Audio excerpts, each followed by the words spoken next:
Welcome, everybody. It is the 4 o'clock hour of Business Monday. I'm Josh Fenton, CEO of GoLocal. This is Cha-Ching, the money man, Gary Sasse. He basking in glory today. The stock market's up, what, a gazillion points? Not enough. Not enough. Not enough when you're super rich. You have to be supery dupery rich. Let's go to let's mix it up a little bit and let's go to the world of education. On I believe it was Thursday, Kate Nagel had an interview with Speaker of the House Nick Mattiello. The discussion was on this new board of trustees for the University of Rhode Island. It's kind of shaking up the governance of higher education in Rhode Island. The speaker seems adamant about it, said he's going to push it. I think there's a hearing going on right as we speak. What's your take on that proposal that came late in the session? Well, I support it. I strongly support it. Have for a long time.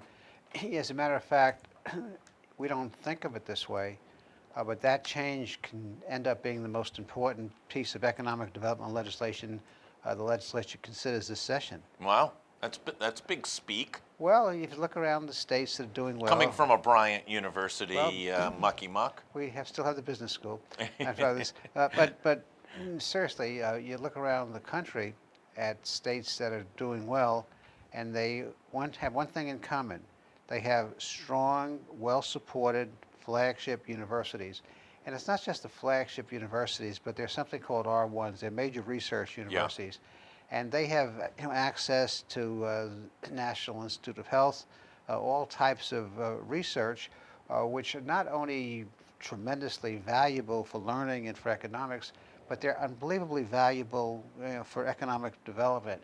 And URI is a different place today than it was 20 years ago. It's a very strong, in certain areas, research institution. And so it should have independence. The other interesting thing is the state provides less than 15% of the support for the university. I think it's 10 or 12% last time I looked. So it's not a question of some state governing board contributing a majority of the money. It's one of the lowest in the country, I believe. I believe it is pretty low. And so the state hasn't got the skin in the game. And the other thing which we miss in these kinds of conversations, URI, like other state universities, has some prestigious, successful alumni. Well, you can get these alumni involved, networking, leveraging, if they're part of a board of trustees that reports directly to the president. And the fourth reason, back, I don't recall how long ago, but at least a decade ago, at midnight, literally at midnight, the House Finance Committee took up a bill which nobody heard of, which destroyed the governing system of higher education in the state. Prior to that bill, we had two boards which were successful. We had a state board of governors for higher education, and we had some outstanding people leading that board, and we had a board of regents for elementary and secondary education. Well, it was combined into one dysfunctional board. After a year or two, they found out it couldn't work, so they called in a friend of mine, Ames McGinnis, to rationalize staying within the structure but operating as you did in the old system, and we created a further dysfunctional system.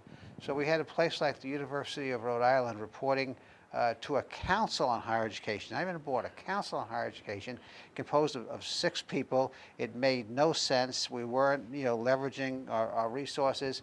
And so what the Speaker and the Senate leaders are proposing is long overdue. I think it's going to prove to be, over time, a major contribution to the economic development of the state, and I do not understand why anyone would have objection. Well, the governor certainly does. The governor's... What's her objection? I heard she said it wasn't ready for prime time.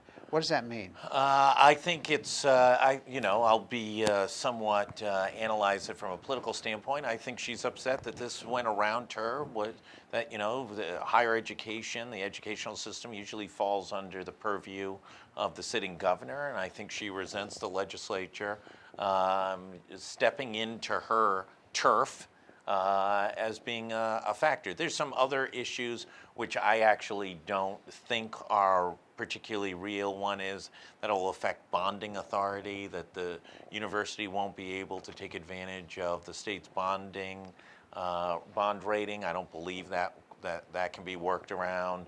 I think there's a couple of other issues relative to governance. I think one big frustration is the issue that the university wants to get out from under the Department of Administration's thumb and wants to have more unilateral decision-making on its own budget. Well, they should, because I was director of administration, and I had to approve, sign off on things for the university, which made no sense because I had absolutely no knowledge and understanding, but it required my signature. That's the classic definition. No wonder why there are no whiteboards down at URI, because you no. cheapie wouldn't allow them to put any whiteboards up. That was the classic definition of paper chase, Right. Bureaucracy.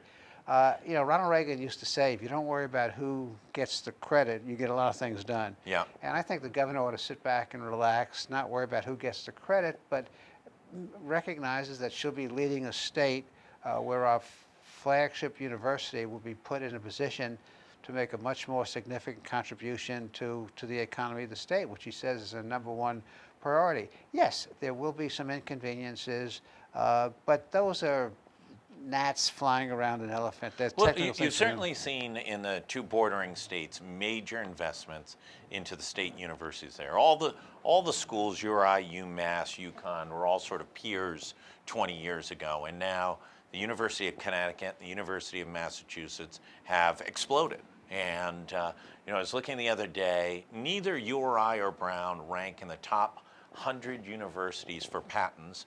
UMass is dead right in there in top rankings with some of the best research and innovation schools in the country. So we are not competitive with two university systems that we used to be very competitive with, and those states have made the investment and realized a lot of benefit from them.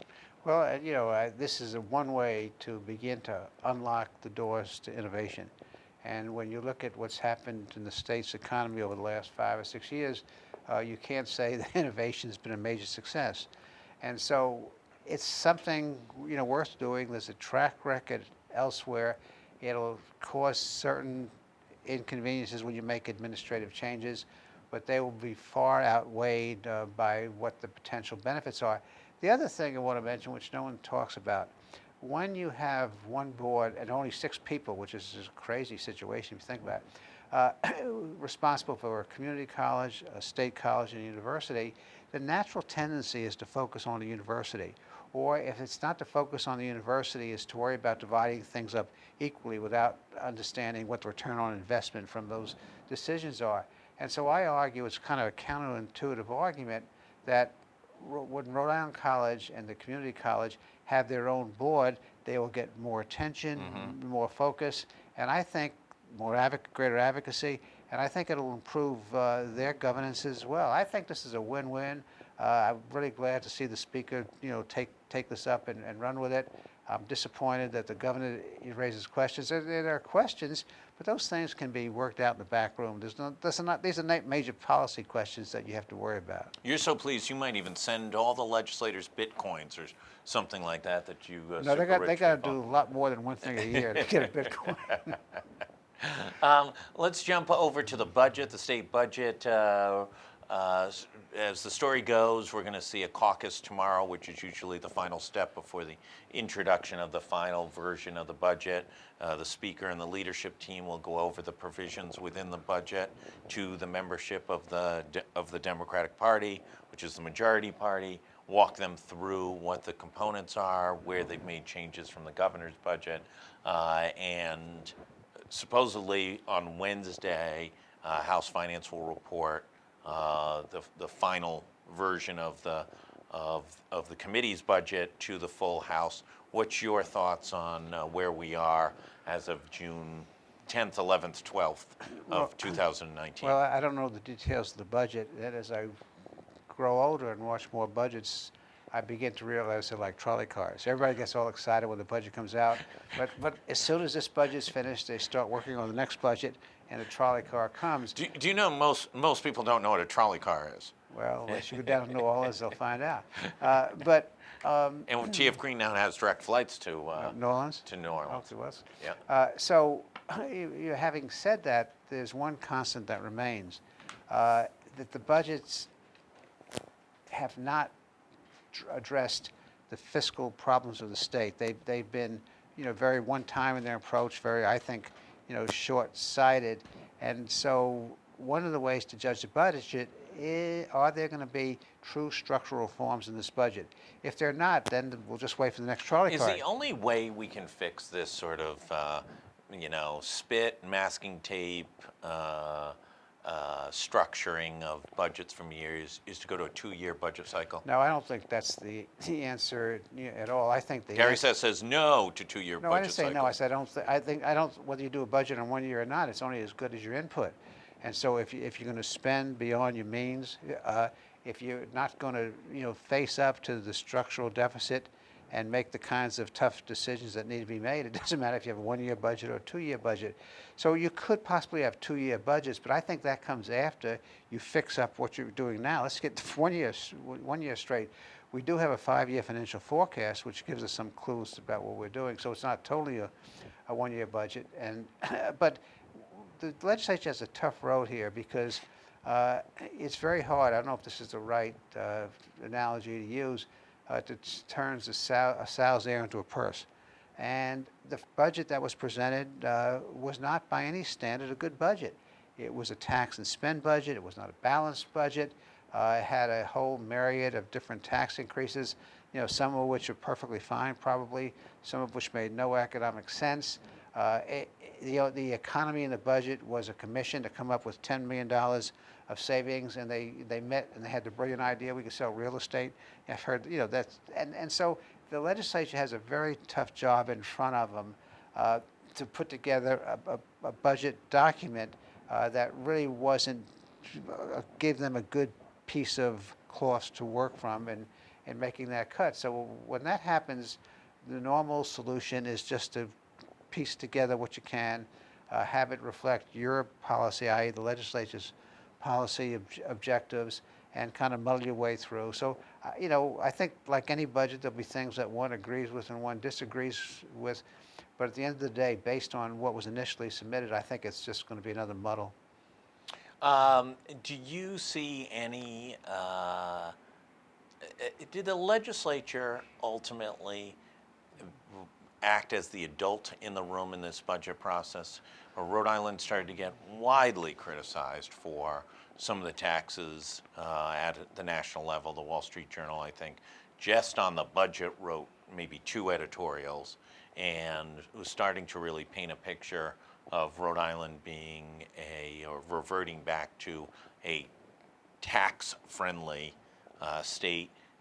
Do you think the actions of the legislature, if we understand the budget as we think we do, deserve some credit in stepping up and making some of the more difficult changes?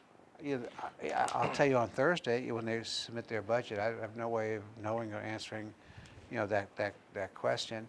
I think we'll see what tough choices they make. We'll see what their spending program is and whether they've reined in spending. What the Wall Street Journal was basically saying that we had gone back to a tax and spend philosophy, and that's what this budget was. There were programs, put in with very little documentation that they would work. Expanding the Promise program, universal, pre-K, which is a good idea. A whole series of new initiatives, without dealing with the fact that we had a structural budget deficit, without understanding what the implications of some of the tax decisions were. And now, it's very easy to say, oh, we shouldn't tax anything. Well, if you're going to expand your programs, you're going to reform education, it's not going to come for nothing, but you got to be strategic in what taxes you recommend. And there were a number of taxes proposals in the governor's budget that didn't seem to make sense. It seemed to be a hodgepodge of things thrown together. And so you also have to be careful that, well, if it's anti-tax, it's good. No, you have to look at what you're taxing, how you're taxing it, and what you're getting for it. And my concern is sometimes we're not linking those things together, what we're taxing and what we're getting for those taxes. Let's talk about Len Ladaro. Came out with his report today. It's a little delayed, I think, because of a family emergency. He's got April numbers in Rhode Island, continues to rank poorly under his measures. I think a month or two ago, he warned that we may be seeing the early indications that Rhode Island is beginning to look like it might be in a recession. What's your thought about the overall state of the economy in Rhode Island? Well, we did a little bit different survey at Bryant, Hasselville Institute. It's not finished yet, so it stands to be corrected from what I've said. But we're trying to put together an economic report card. And then we're trying to think of ways to engage people and to discuss what the report card tells us. One thing different from the work that Len is doing, we've looked at trends over a 5-year period, so to get a longer picture. And we looked at factors in productivity, growth in wages, growth in employment, population changes, growth in gross state product. And we compared Rhode Island's progress over this 5-year period, not a quarter, not a year, to Massachusetts and the United States. Those are our 3 comparisons. And what we found was that on every indicator, whether it was productivity, whether it was GDP, whether it was growth in employment, whether it was growth in labor force, we trailed both the national average and the average in Massachusetts. So if the national average was a reasonable benchmark, and certainly Massachusetts had started us, but we trailed them significantly, that's a cause for concern. It's a cause which basically says that our economic policies, for whatever reason, were basically cyclical. They haven't really generated a big bang like you saw in other places, and that's a source of concern. Now, when you look at the numbers and you say, okay, what's the silver bullet? What can you do? You really find some very disturbing things that are hard to address. The first one is on population. Yeah. We have the lowest population growth, much lower than the national average, lower than Massachusetts. We have a declining cohort of people roughly in the 25 to 64-year-old group, the workforce. And so we have really significant demographic challenges. That requires a strategy. It requires a strategy on schools. It requires a strategy for rebuilding our cities. We've talked before that when we use our tax incentives, and I think some tax incentives are good and some are not so good, but are they being used strategically? Giving somebody a tax incentive to build a company to hire 100 people is great. We need the company, we need the 100 people, but shouldn't we be using those incentives to build clusters? Right. Because we know about the synergies of clusters, we know about the multiplier effects, and so we've spent a lot of money, a lot of one-off projects, and you look at what the results have been. This is over a 5-year period. This is not over a quarter or a year. And we've done better. We've had growth, but the growth pales compared to our neighbor and to the United States. The only area that we did better was we had a larger percentage reduction in unemployment than other people. We had about a 55% reduction in unemployment, and the national average was closer to 50%. Massachusetts is about the national average. So those are the numbers out there, and I think the issue is after this period of experience, it's not one quarter or one day, we really need to sit down and rethink the way we do economic development in the state. I do think that that's a very hard conversation for administration to have mid-course, but I think in 2022, when the next governor comes in, you'll see proposals to retool or reboot the way economic development is done. When do you expect that initial benchmark of that report will come out? Sometime this summer. Sometime in the summer. Wouldn't we feel better about ourselves instead of comparing ourselves to high-flying Massachusetts and the United States if we could just compare ourselves to Mississippi and maybe the country of Venezuela? No, that's interesting because there was a great story this morning in the Wall Street Journal. I don't know if you saw it. I did not. And it based the thrust of the story, I skimmed it, I'll read it closely this evening, was that the South is losing ground, that the education levels in the South, because they're lower, are now catching up with them, and they're the least productive growing region. Yeah, so if we'd feel better about ourselves if we were comparing ourselves to Mississippi and Venezuela, two economic basket cases. Well, I would call Mississippi economic basket case. And why would you call Mississippi an economic? I mean, There's no GoLocal oh well, in Biloxi. That explains it. But there's Ole Miss there. You walk around Ole Miss campus and you tell me that's a basket case. All I right. will have to. Well, we'll go down and do. We'll do the next. We'll take a show down there and go do it. You know, right on the. I forget what they call that little, quad there, but it is quite a show. Let's talk a little bit about go down to Washington D.C. The president, depending on which New York Times story you want to read, the New York Times had two versions of the same story, completely in contrast with one another. But the president said, "Hey, listen, I threatened tariffs against Mexico. They responded, and they are going to stiffen their border security." And that was a smart use of the threat of tariffs, illegal, undocumented immigration coming streaming into the country is bad for the U.S. economy, and thus threatening tariffs is an appropriate. Well, if you think threatening tariffs to deal with an immigration issue makes any sense at all, give me some of your bitcoins and I'll sell you a bridge. I think we worked years for generations, decades in this hemisphere. The Mexicans distrusted us, and largely through NAFTA and other things back in the 80s and the 90s when the situation got really bad in Mexico, we began to work together. And Mexico, began to develop jobs. Because keep in mind, the biggest immigration problem we had before Mexico started to modernize their economy were Mexicans coming in.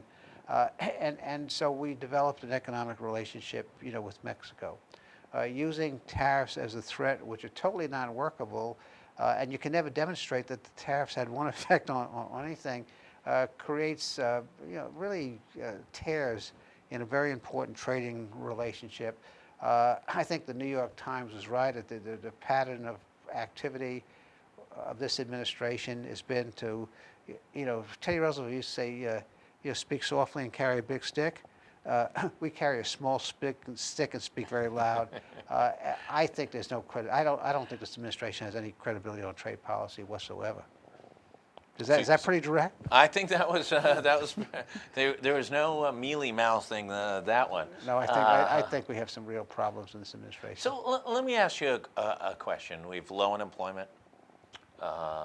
We're in some level of trade war with China, but yet the economy, from the traditional measures, the stock market, employment levels, etc., wages have seen some improvement. Moderate improvement, all seem to be as record a growth as we've ever seen in our lifetimes. Is the economy well performing, or is the economy showing signs of wear and tear, and we should be concerned? Well, there's always signs of wear and tear. So people, look at what's happening in Europe and look at the slowdown in manufacturing. Yes, economies are cyclical, so times change. So you really have to look at it over a longer, period of time. Will this economy hold together long enough for Donald Trump to get reelected, and he can say, "Listen, I created more jobs than anyone else. There's been more economic growth than anyone else, et cetera, et cetera," or will this begin to dismantle? It depends on how things, which I can't possibly predict, roll out. If you look at the number of jobs created in the first quarter of this year, it was pretty much what was created it was a little less than what was actually created in the first quarter of last year, and less that were created in the last year Obama was in office. So it's the continuation of a 10-year recovery. It's been a very moderate recovery. I think we would be on track to keep the growth going, but the biggest problem we have is unpredictability. 6 months ago, the Feds were talking about increasing rates. Now they're talking about decreasing rates. That kind of fluidity is not healthy. Countries don't know what we're doing in terms of our trade policy, And you have to distinguish between what we're trying to do with China, which makes a certain amount of sense because they have not been, good partners. They've violated currency agreements. They impinged on intellectual property. Endlessly. I'm sorry? Endlessly infringed on intellectual property. So how you deal with China is very different on how you deal with Mexico. Putting tariffs on our allies on steel and aluminum, it may increase a few steel and aluminum jobs in this country, but it reduces the number of jobs in automobile factories or in factories that build washing machines. So you don't get a feeling, I don't get a feeling of comfort that we have an economic strategy. I don't like tariffs. I'm a free trader. Traditional Republican, views on the value of free trade.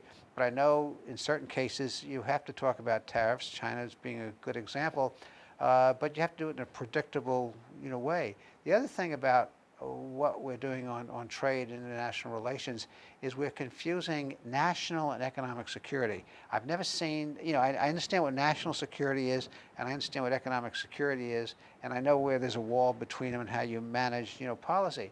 So if you want to move ahead and deal with China, what we're doing is fine, but you also need allies. You can't do it by yourself, and we eschew any kind of alliances. There's a theory that we can have all these wonderful trade agreements country by country, but just think if we had Japan, South Korea, the Philippines, the Asian Rim countries, with us in dealing, with China, would we be in a better position to negotiate or a weaker position? So let me flip over to the other side. The Democrats, there's 20,000 of them running for president of the United States.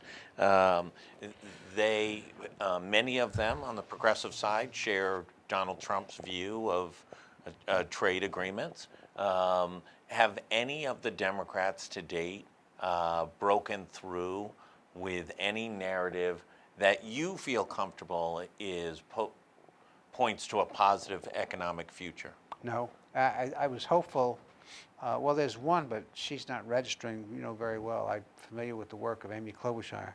And Senator from Minnesota. Yep. Who was up in New Hampshire today bragging about the Twins, so that tells you something about her political acumen. But with, of course, a very strong Rhode Island connection. Twins are managed by the Woonsocket Rocket, Rocco Baldelli. Yeah, she was telling the Red Sox fans that they were the best, Twins were the best team, and had the best record. That is not a smart strategy to win votes in New Hampshire, is to talk about why the Twins are great. So Amy's still at 2%. Yeah. But I think maybe one after that visit. But I think she brings a lot to the table. It's too early. You begin to see some fluidity in the race. I think Biden has to be very careful. This flip-flopping. He was supported because he was a vice president. People felt he was a straight shooter. And now, in order to appease the left, he's flip-flopping, and he may lose something. I see Senator Warren, Buttigieg, making some move, but it's too early to say. What's disappointing is, will the Democrats are very capable of losing or winning election, because every number you look at, every poll you look at, particularly in the battleground states, points out that the Democrats should win, that they should easily pick up 80,000 votes in Pennsylvania, Michigan, and Wisconsin, and a ball game, and possibly even Florida. The fact that Biden was just running, the president was just running 4 points. No, Biden was running 4 points ahead of the president in Texas. Tells you stuff that. So all the signs are there, but unless they can moderate and they could move to the center, where most of the people in this country are at. Most people are not on the extreme right and extreme left, or part of the Twitter sphere at that point. This election can be more competitive than it needs to be. Just to double back on this, do you see any of them besides Amy Klobuchar talking about a narrative that differentiates but would give investors, Wall Street, business, any level of confidence? I think Biden, to some extent, because of his track record and having his experience, they've worked with him before. They may not agree with him on every issue. They may understand that there are gaps from time to time, but they have enough of a track record and experience with him that the business people and some of the economic drivers in the country understand what's there. And I don't and I think they feel they could probably, work with that. He has to be, careful. He has a tough road to hoe because when you get behind some of the numbers in the polling and you look at the enthusiasm and support, so while Biden's ahead by 10, 12, 13 points over the nearest Democrat, the enthusiasm of the campaign is something that he has to work on, and he has to figure out a strategy of whether he wants to join in with the crowd and be the 24th person in Iowa or come to Iowa on his own terms and Right. be more of a senior statesman. But it's a long way to go. The others, at this point, they're just too predictable, and I think they're moving further left to where the country is right now. Gary Sasse, the money man from Bryant University. Thank you, as always, pleasure. for sharing your views, insights into the URI governance legislation. Wildly interesting. Thanks, everybody, for tuning in today. There is a plethora of new news since the morning e-blast and then midday e-blast. Take a look into it tomorrow. We're all over the place with GoLocal Live. Lots of things happening both at the State House and here in studio. Thanks for tuning in. We'll see you back tomorrow, and stay tuned to more happening this evening. Thanks, everybody.